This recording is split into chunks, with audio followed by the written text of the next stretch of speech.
नमस्कार, सत श्री अकाल, आदाब। मैं डॉक्टर लोकेश शर्मा, अधिवक्ता जिला एवं सत्र न्यायालय बुलंदशहर पुणे उपस्थित हूं। मैंने कल आपसे वादा किया था, क्योंकि कल रक्षाबंधन था। रक्षाबंधन बहन और भाइयों का त्योहार था आपस में।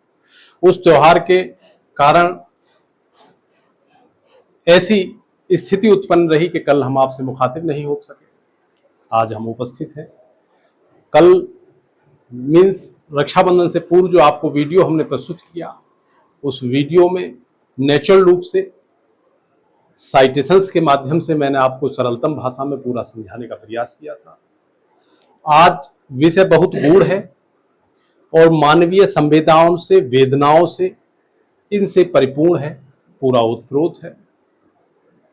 तो आज इस मानवीय संवेदनाओं से, मानवीय रिश्तों को, संबंधों को तार तार करने वाली उस शिकायत के सापेक्ष और उस असामंजस्यपूर्ण घटना के सापेक्ष में आपको जोड़ना चाहूंगा, घटना से जोड़ना चाहूंगा। घटना बहुत ही विषम परिस्थितियों वाली है, नैतिक मूल्यों के पूर्ण रूप से अवमूल्यन की घटना है। और घटना उस कंडीशन की है कि जहां पे संबंधों में आपस में मर्यादाओं की समाप्ति के साथ साथ एक वेदना प्रस्फुटित होती है, वेदना जलती है, वेदना जन्म लेती है। आज उसी घटना पे हम वार्तालाप करेंगे।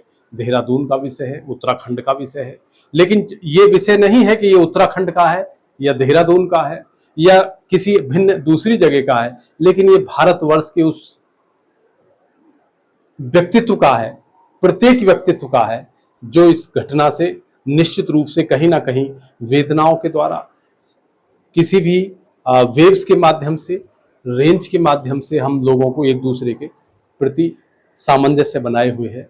सब लोगों को सोचना है, सब लोगों को बाध्यकारी स्थिति, उत्पन्न कारक स्थिति कारक है। आज उसी विषय पर चर्चा करेंगे। तो मैं चर्चा करने से पूर्व सभी लोगों से विनम्र अनुग्रह और निवेदन करना चाहूंगा कि जो लोग वीडियो को देख रहे हैं वो लाइक करें, सब्सक्राइब करें और शेयर करने का कार्य करें। विषय है, कोर्ट ने पिता को बलात्कार के झूठे आरोप से बरी किया।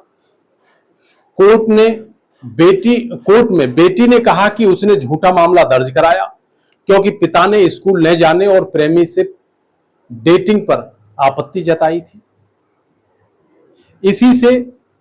उसी प्रतिशोध की ज्वाला में वो बेटी उन नैतिक मूल्यों का क्षण करते हुए चंद दिनों के सफर में साथी बना। वो प्रेमी उसके आगोश में इतनी आ गई कि उसने अपने पिता पर झूठा मुकदमा दर्ज करा दिया। और वो मुकदमा छोटी छेड़खानी इत्यादि का नहीं, मार पिटाई इत्यादि का नहीं, उसने सीधा सीधा मानवीय वेदनाओं को छित विछित करने वाली घटना से, ओतप्रोत बलात्कार की आरोप से अंगीकृत किया उसको। ये मामला 25 दिसंबर 2019 को है, जिसमें बाल कल्याण समिति द्वारा दर्ज शिकायत से उत्पन्न हुआ। पूरे हिंदुस्तान में प्रत्येक स्टेट में, प्रत्येक राज्य में भारत सरकार ने ये प्रावधान किया हुआ है कि महिला एवं बाल कल्याण समिति बना के रखी है, जो बच्चों की स्थिति को देखती है,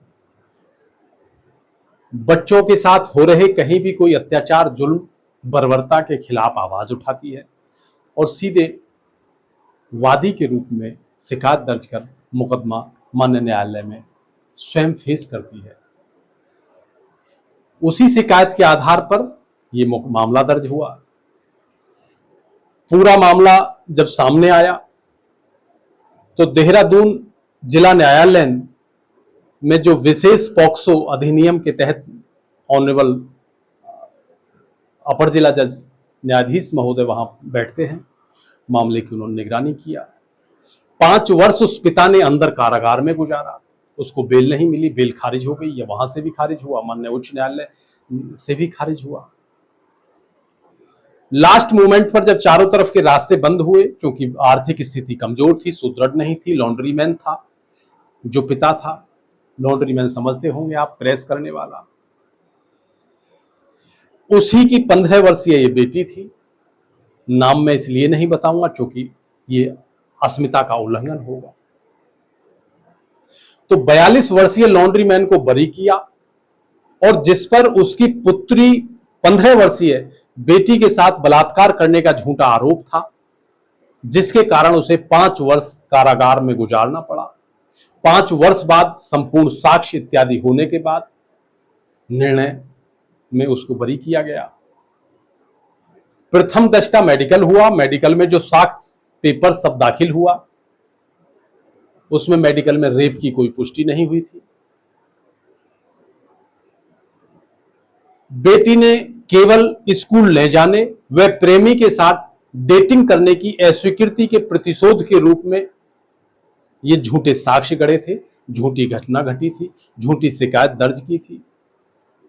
बाद में जांच में बेटी द्वारा अपने प्रेमी को लिखे गए पत्रों का पता चला। पुलिस को ने पूरा छानबीन किया, उसमें पत्र आए सामने, जो आपस में लेटर लिखे गए थे, जो आपस में टेलीफोनिक रूप से वार्तालाप किया गया था। वो मुकदमे में महत्वपूर्ण पार्ट बने उसका मुकदमे का। और क्रॉस क्वेश्चन के दौरान स्वयं उस लड़की ने कबूला कि उसके बॉयफ्रेंड ने उसके पिता के सख्त पालन पोषण के तरीकों पर नाराजगी व्यक्त करने के लिए उसके खिलाफ झूठी शिकायत दर्ज कराई थी। मुकदमे के दौरान मुख्य गवाही में एक डॉक्टर द्वारा प्रस्तुत चिकित्सा साक्ष्य में बलात्कार की कोई पुष्टि नहीं होना दर्शाया गया था। तो पूरी घटना जब निर्णय होने तक की, एफआईआर से लेकर के निर्णय तक की स्थिति सामने सुस्पष्ट हुई, जब उसका अध्ययन किया, अवलोकन किया, उसको पढ़ा,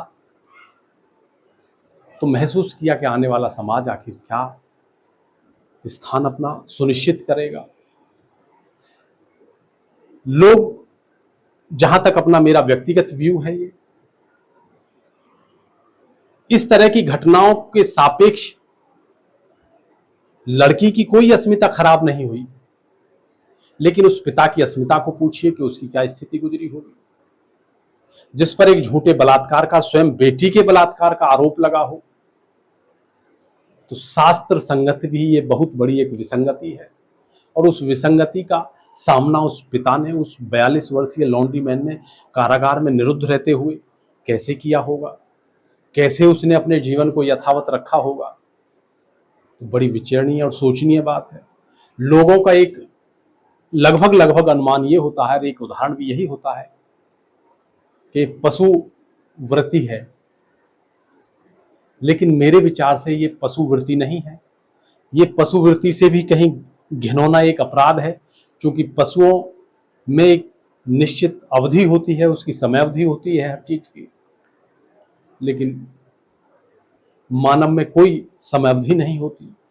उसी के कारण उसको इन घिनौनी वारदात, कोई घटना का आरोप लग जाने के कारण भी उसकी सामाजिक क्षति कितनी होती है, सामाजिक आबोहवा कितनी खराब होती है, ये एक वही व्यक्ति जान सकता है जो 42 वर्षीय लॉन्ड्रीमैन पिता पर लगाए गए आरोप में निरुद्ध 5 वर्ष तक कारागार में रहने के बाद उसने निश्चित रूप से अंदर समेटा होगा, उसने संजोया होगा, उसने जिंदगी को कैसे शुरू किया होगा, उसने कैसे अपने आप को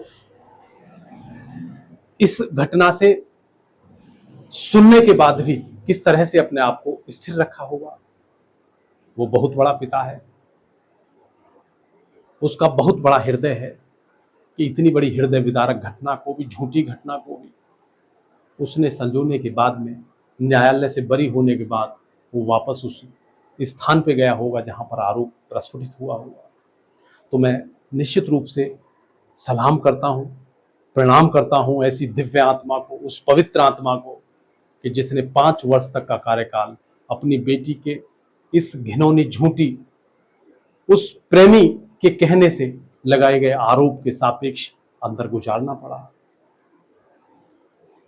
उसके मनोबल को मैं प्रणाम करता हूं, और मैं सरकार से ये निवेदन करता हूं, मैं उन जुडिशियल ऑफिसर से भी निवेदन करता हूं जिसने ये आर्डर दिया, ये निर्णय दिया। विषय ये नहीं है, विषय कितनी बड़ी घिनौनी घटना पर उस 5 वर्ष निरुद्ध उसकी जीवन को करने के बाद में उसको आपने तो बरी कर दिया, लेकिन जिसने झूठी आरोप गढ़े थे उसके खिलाफ क्या कार्रवाई की, यहां ये प्रश्न उठता है।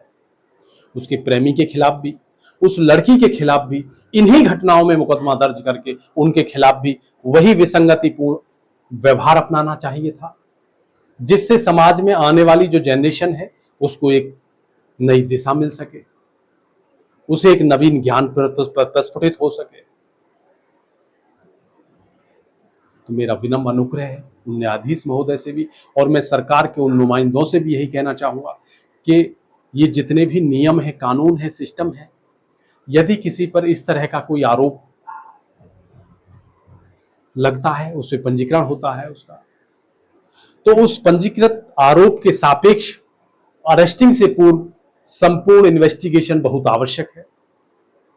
क्योंकि एक तरफ उसको नाबालिग मान रहे हैं आप, पॉक्सो अलग अदालत बना रहे हैं, नाबालिग का बौद्धिक स्तर आप कमजोर मान रहे हैं, उसका कमजोर स्तर है, बौद्धिक क्षमता नहीं है, तो उस बौद्धिक कमजोर स्तर के सापेक्ष उसी की घटना पर एक प्रबुद्ध व्यक्ति को, एक सच्चे व्यक्ति को, एक ईमानदार को और एक सामाजिक आबो हवापूर्ण व्यक्ति को, एक सामाजिक छवि वाले व्यक्ति को, प्रतिष्ठित व्यक्ति को आप इस तरह से घटना में उसको निरुद्ध कर देते हैं, कारित कर देते हैं। ये एक अपराध में वो लोग ही शामिल हैं जो पूर्ण पवित्रता के साथ इसका इन्वेस्टिगेशन नहीं करते, जो जांच नहीं करते। तो निश्चित रूप से कई लोगों पर प्रश्न खड़ा होता है। तो मैं सरकार से निवेदन करता हूं, इस सिस्टम ऐसा क्रिएट हो कि पहले उसकी आरोप की पूर्ण रूप से जांच हो, और जिस अधिकारी ने ये जांच किया है यदि उसने भी कोई पवित्रता से जांच नहीं की तो उसके खिलाफ भी वही धाराओं में, सुसंगत धाराओं में दर्ज होना चाहिए बात। तो प्रथम दृष्टा लगाए गए आरोप जिसके द्वारा हो, यदि झूठा पाया गया 182 कार्रवाई होनी चाहिए, उसके खिलाफ भी कार्रवाई हो। तो इसी तरह से मैं कल पुनः आपका मार्गदर्शन करने के लिए उपस्थित रहूंगा। आज जो भी मैंने आपको वर्णित किया है निश्चित रूप से एक विचारणीय विषय है, इस पर विचार करना चाहिए। कल पुनः होगी फिर मुलाकात नवीन विषय के साथ। कल तब तक के मैं लेता हूं आपसे विदाई। नमस्कार।